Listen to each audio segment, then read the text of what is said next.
Welcome to another episode of Sludge Underground. You got myself, Nasi Pizwane, back with a brand new artist for you guys. I've got Jodie Reid on the show with me. She's a singer-songwriter from Johannesburg, and she is a maker of noises for breakfast, and she says all good things. Jodie, give me some insights on that there. Hello, everyone.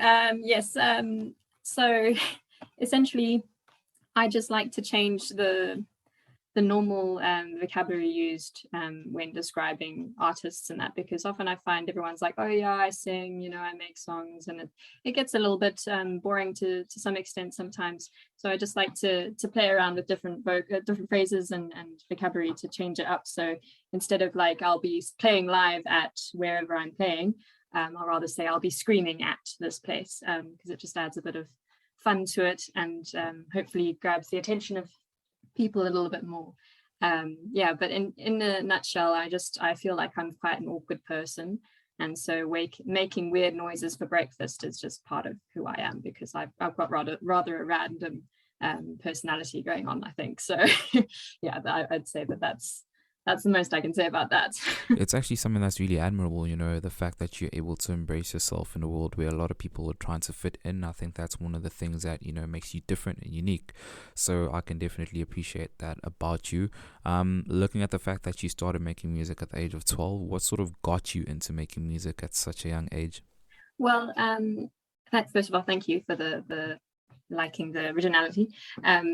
So my mom kind of raised me with singing. We would always sing before bedtime, and I would sing with my sisters and everything like that. So I'd say it was always sort of ingrained in my family. But then at the age of 12, my parents started getting divorced. So I decided to start writing songs, which really helped me through the process. I'm not saying like a divorce is a major trauma. It's really not. But, it was also like that adolescence phase where you have no idea who you are. So writing and singing helped me through that, and then the guitar followed as well. So yeah, I'd say I just kind of started to kind of comfort myself initially. Really interesting that you bring up the divorce there, and the role that it actually played in getting you into starting out with the music, and just looking at the fact that you even made, the song Mama Made Sure. How much of an impact, did your mom have on your music career, whether it be before or after the divorce? Yeah, well, my mom has definitely been the major kind of beacon of hope and inspiration in my life. She's always been there for me in every situation. So I'd say that I think she actually started playing guitar before I did, obviously because she's older. But she was always interested in music and singing and everything like that. So I kind of just took that a bit from her. But she's the person, obviously, like most people's moms, they raise them to be the person that they are today. So I think in a large extent, I wouldn't be here, obviously, or physically and figuratively. I wouldn't be here if she hadn't been beside me the whole way. So yeah, I basically owe everything to her, which is cool. It's really great. I really want to find out about, the climate there in Johannesburg for someone who makes the type of music that you do. Are you sort of at an advantage? The fact that, you do play acoustic, you do the whole blues type thing, or are you sort of at a disadvantage? How has your experience sort of been like as a musician up in Joburg? That's a really good question. So I would say that because I think Joburg is more focused around the poppy vibes and like the dance, the EDM, it feels a bit as though you're like a little fish in a big pond, especially with the music that I make, because I kind of try to stray away from overused themes and phrases and stuff like that. So I think my music is a bit of an acquired taste. However, at the gigs that I have played at acoustically and stuff like that, I've played a lot in Pretoria, and there's been a fair amount of good response, which is great. In terms of like submitting to radio stations and that, I found it's been quite a struggle, because I don't think many radio stations accept kind of independent artist music in South Africa, or if they do, perhaps I've been submitting to the wrong ones. So I think it's good to a degree, because there's still quite an acoustic environment. I mean, there's lots of markets and stuff up here, so there's still a kind of network for you to work in. I actually went to Cape Town last year, and I did a couple of gigs there, and it seemed like they were even more kind of appreciative and enjoying the kind of music that I played. So I think it's all it's all dependent on the audience that's listening at the time. Considering the fact that you got such a warm reception out in Cape Town, is this a place that you might end up moving to, sometime down in future, or is the plan to sort of just stay up in Joburg for the time being? Well, I think ideally, I love the mountains. So I've loved Cape Town since I knew it existed, because I do hiking and stuff like that. But so in that regard, I definitely could see myself moving there at some point, but there are no kind of solid plans as yet. So for the moment, I'll still be, mixing it up in Joburg for a while. Well said. You went to COPA, which is one of the best, institutions in South Africa when it comes to the performing arts. In fact, a mate of mine, Reese Cook, is the one that got me into doing double bass when it comes to drums, and he's an incredible musician, multi-instrumentalist. A lot of the other guys who went to COPA as well here in Durban are in really solid bands, and they're really good musicians individually. So, how was your experience at COPA? And why would you say it's so good as an institution for anyone who's looking at maybe, going there? Well, yes, I was very glad that I went to COPA because I did learn a whole bunch that obviously I hadn't learned before. And it was a really great kind of a creative environment because you're surrounded by people who are doing similar things to you and stuff like that. I was a bit, I think, disappointed in some parts because I felt like I should have learned more. But that was also because I kind of jumped into COPA, I think, without, like, the people who went before me, they had a year of preparing and doing the basics and stuff. I kind of skipped that year, so I was kind of pushed into the deep end a little bit. But overall, I mean, everyone was really friendly, and the lecturers and that were really great, such great mentors, and I'm still in contact with a lot of them today. So I mean, I think it definitely served its purpose and allowed me to grow into the musician that I am today. You've also cited the British International Distance College as one of, the institutions that you were part of or went to. Tell me a bit more about that.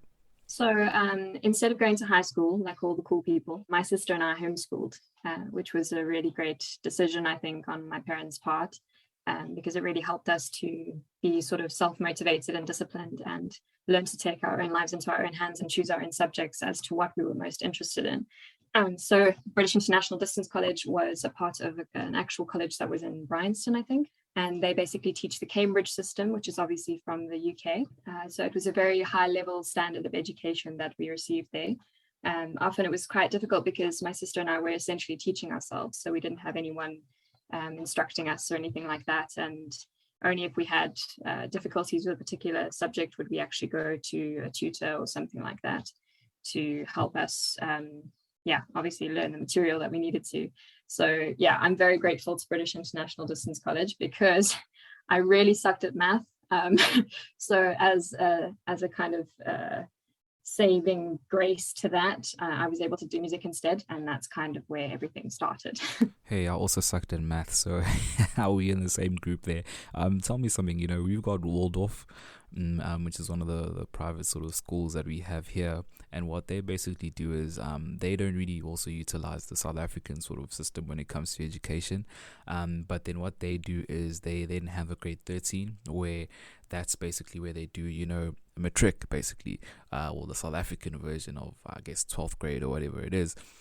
Is that what you guys also had to do, you and your sister? So there was a possibility of doing what they call A levels, but it wasn't absolutely necessary. So it was essentially like the first year of university level. That's what it was equivalent to. So with me, because I'm not much of an academic, I kind of just decided to do the bare minimum of the subjects that I needed just to get into a college. But yes, for people like my one sister and stuff like that who are quite academic, the 13th level or extra level bit was quite a cool opportunity just to help you get that bit further if you knew what you were going to do. But in terms of the Waldorf schools and stuff like that, I have a friend who went there, and I think it's actually a really great way to work things because it just allows you a bit more freedom to choose what you want to go into. Yeah, Waldorf is really brilliant. A couple of the guys that are doing really well, in the music scene, went, to Waldorf as well. So, yeah, really good institution. How much importance would you actually place on education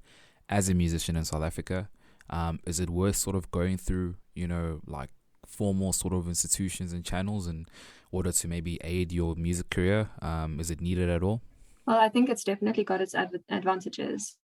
For example, I was quite good at English and I did English literature as well.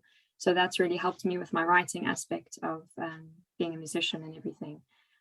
In terms of like the business side of things, I feel like business would be a really, really great subject to choose for music because of all the ins and outs and the details that you aren't really told often. So I do think it has a place for sure, but obviously you're not going to be doing sort of biology in music unless you're writing a song about some biological subject or something. So I think it's definitely about choosing what you're interested in, because that you'll always excel in, if that makes sense. Yeah, it makes a lot of sense. Nothing beats freedom of choice when we're looking at things, or rather when we're looking at education and such. But just moving on to your, the main focus, which would be the music. In 2020, you released a single called Cloaked Man, featuring Brendan Green, and it gave me it took me back to Skyrim. It took me back to Whiterun in an inn somewhere, and a bard sort of singing, but I just look at that, and then I look at some of the tracks, in Robust Rebellion, which is where some of your latest projects, or rather your latest pieces of music are, and there's just there's a difference, in sound. So, what sort of inspired you to sort of initially start off with the sound that you did on Cloaked Man? And then what sort of sparked, the change in sort of, sound when it comes to the music that you released later on, especially the music in Robust Rebellion?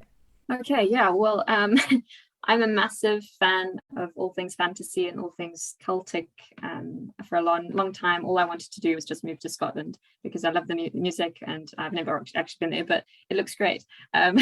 So the Cloaked Man was basically inspired by one of the fantasy novels that I was reading at the time, called The Name of the Wind by Patrick Rothfuss.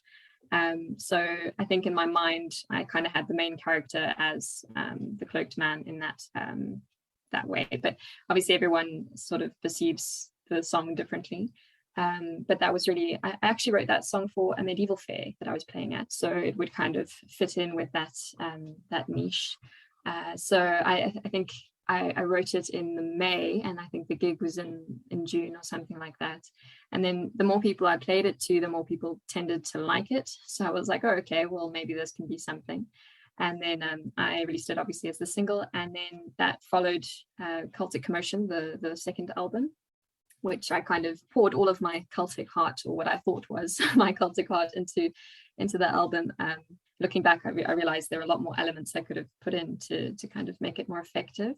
But I'm hoping to maybe do another one in a while. But I've always been really interested in the culture and in the fantasy parts of it. I've played Skyrim, I've done all of those things. So I'm just I really like those songs because I feel like it connects a little bit to the deeper parts of the soul, or mine anyway. And then in terms of the Robust Rebellion being so different, I really had this goal in mind to kind of release a different genre album almost every time. So that was the big switch. I think Robust Rebellion is far more alternative and obviously, I guess a bit more commercial. I tried to make it a bit more commercial, but it's got some really weird subject matter in there as well. So I think I'd just like to try and keep my music changing, because otherwise I find that if things sound too similar, people get bored, or at least I do, because my attention span is very short. But in terms of like people like Sting and stuff like that, he kind of changes his genre of music each time he releases an album, and I think that's something to be celebrated quite a bit. But I definitely don't think that the Celtic album and that the Cloaked Man is the last Celtic song that will come out of me. So yeah, hopefully some more on the horizon. You actually really pulled that sound off really well, so I feel like anything you would have added was just to be, cherry on top. Who would you say your target audience is, considering, the genre change within each project? Like, for example, if I'm very much into the kind of stuff that you were doing, in The Cloaked Man, and not really into the stuff that, that you released on Robust Rebellion, which, by the way, I am. But, how do you ensure that, everyone is satisfied and you have a sort of consistent sort of fan base and people that listen to your music while switching up the genre within each project, is this something that's sustainable? That's a very good question, one that I must deeply introspect a little bit. Um, However, I do think that despite the genres being so different, I do believe that they have a common link, which for me is at least the lyrics and the lyrical content. Because what I try to do with all of the songs that I write is essentially write a story, which is what everyone does really. Um, but I like to think that I'm telling a story rather than screaming my woes on the stage, if that makes sense. I'm sure that there will be a little bit of something for everyone. And if there's like 10 people and they each have one song that they really like and don't like all the others, I'll be happy. I don't really mind. So as long as someone finds a bit of joy in it, I'll be pretty pleased with that. Well said. And now focusing on your album, obviously Robust Rebellion, you gave us a lead single there called Suffer You, which was really brilliant. My favorite, in the album is Just Fine. And I think it was the first track, I think track number 1 on there. And I really enjoyed it because it sort of reminded me of a toned back version of, I'd say, Flyleaf. With the way that you've done the guitars in there and basically the overall sound. It took me back to just back in the day when I used to listen to, that kind of music. And I know that you probably didn't get inspiration from Flyleaf, but that's the vibe that, I sort of got, whether intentional or unintentional. And the lyrics were also very intriguing as well, because there's a line that you hit there that says, I think it was, dizziness is quite the sensation, a roller coaster where the devils roam. And it instantly got me thinking, well, what is Jodie referring to here? So just give me a bit more insight, on that line, as well as what sort of inspired you to write that track overall. Right. So Just Fine was, I think, a kind of ode to myself a little bit, because I feel like I was slipping a little bit. And it's like, when someone asks you how you're doing, you're like, oh no, I'm fine. But in reality, your world is spinning and you have no idea what's going on. Dizziness can be pleasant in a sense, if it's experienced in the right way, if you think about a roller coaster or something like that.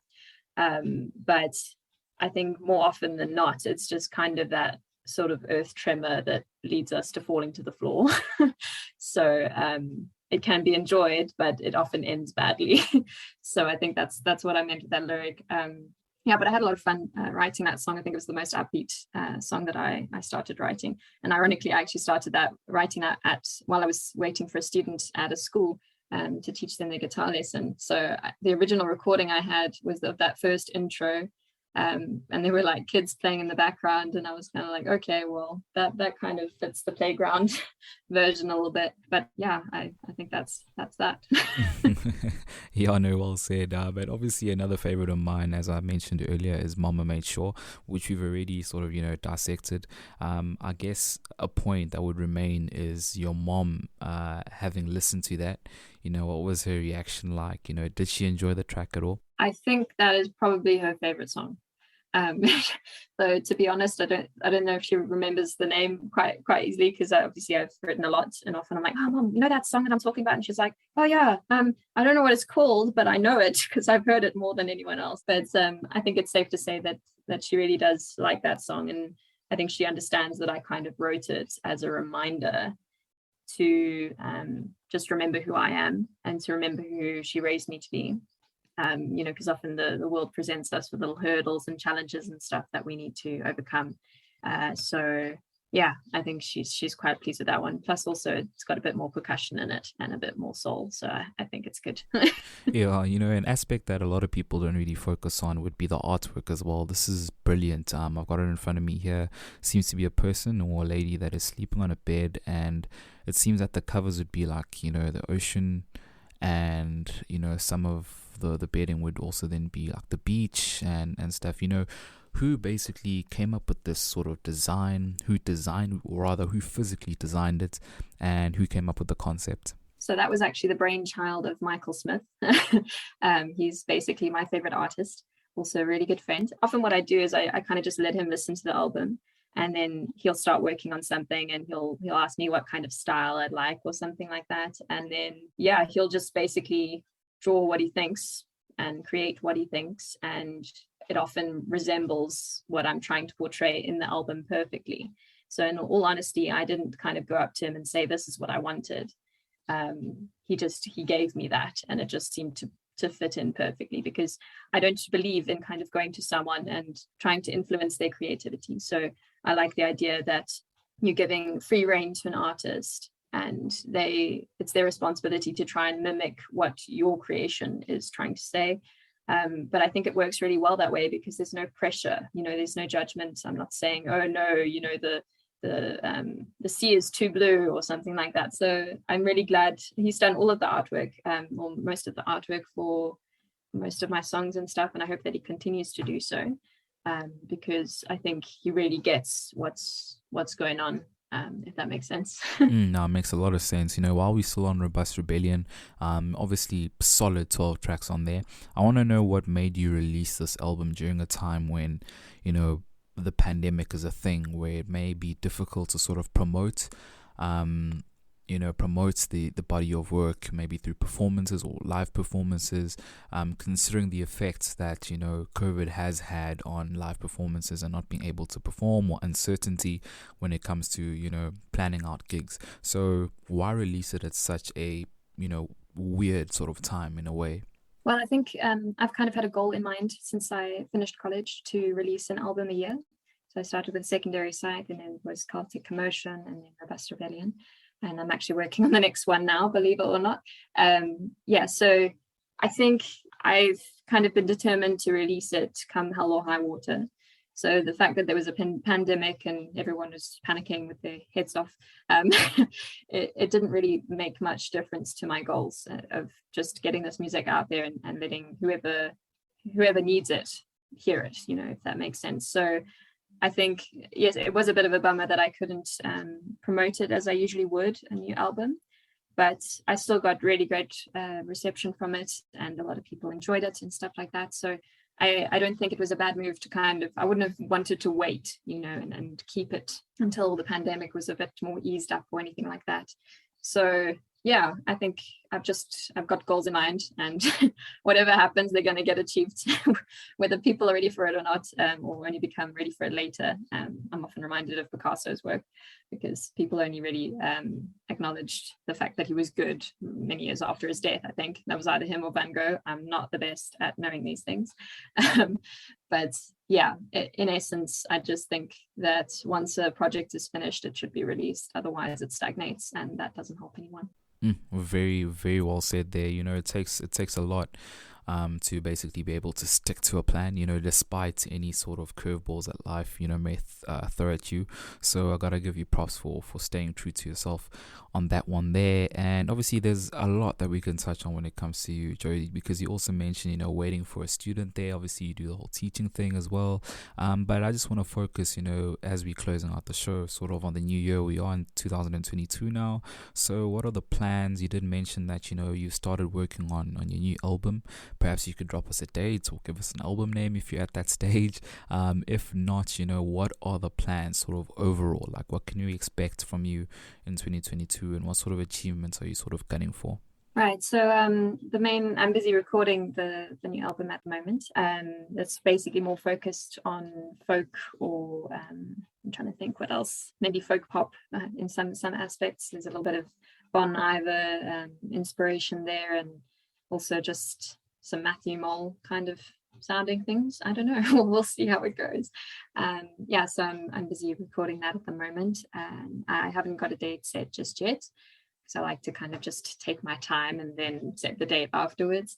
But for the moment, I'll still be teaching guitar and vocals online and recording that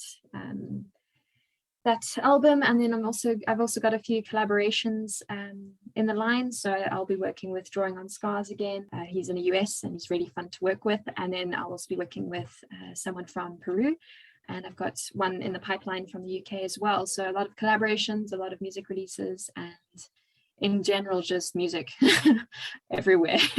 It doesn't stop. And I'm looking forward to sharing that with everyone soon.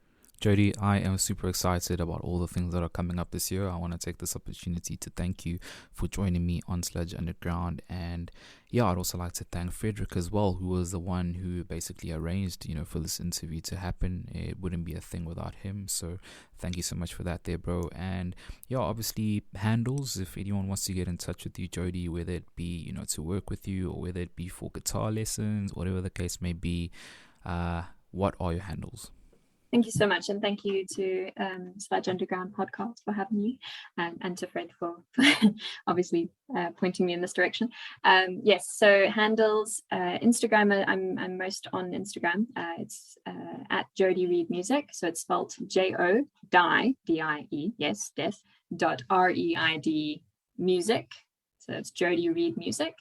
And then Facebook will be Jodie Reid 07, but I'm pretty sure if you just type in my name into the Google box, it comes up sometimes. Also on Spotify, on Apple Music, all those places, and on Bandcamp. I also do some live, not live, cover videos rather, on YouTube and stuff like that. So that'll also be under the Jodie Reid thing.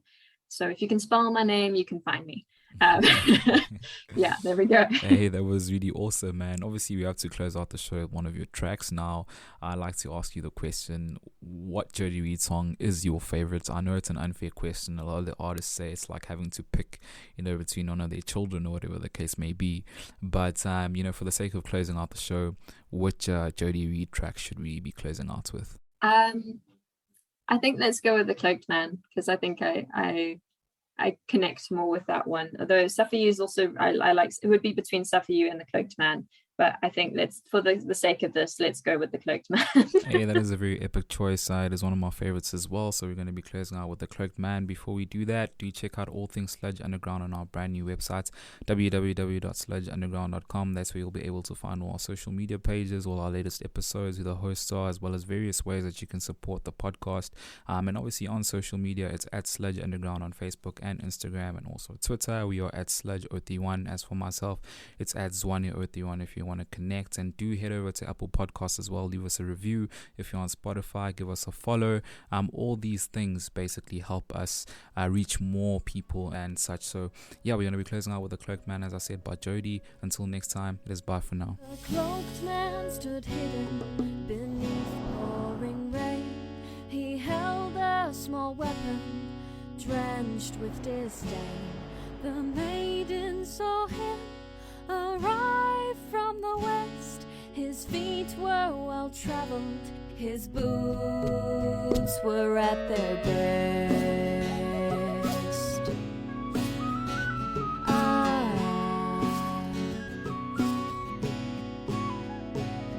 The cloaked man, a fellow of the unknown, withheld no belongings, he forged steel from stone. The maiden he pitied, alone they confessed, their footsteps in floorboards, his boots were at her bed.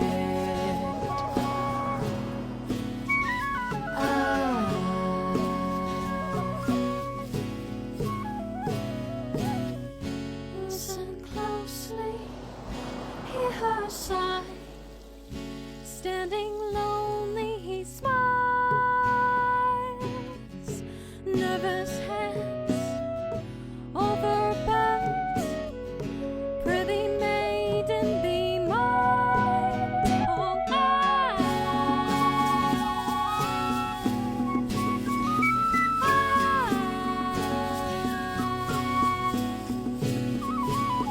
The cloaked man had never known love before, accustomed to beatings that comfort the floor.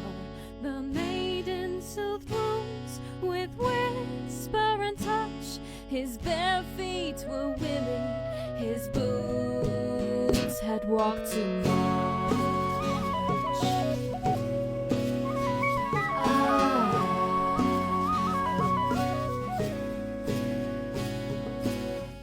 Listen closely, hear him sigh, standing lonely she smiles,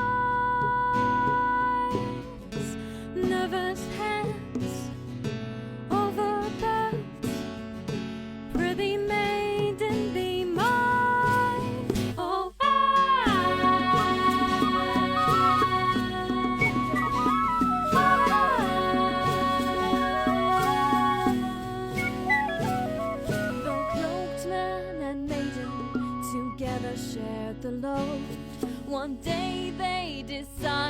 started to slowly grow old. The maiden blessed him with kin well fed. At the end of his days, his boots cover the dead.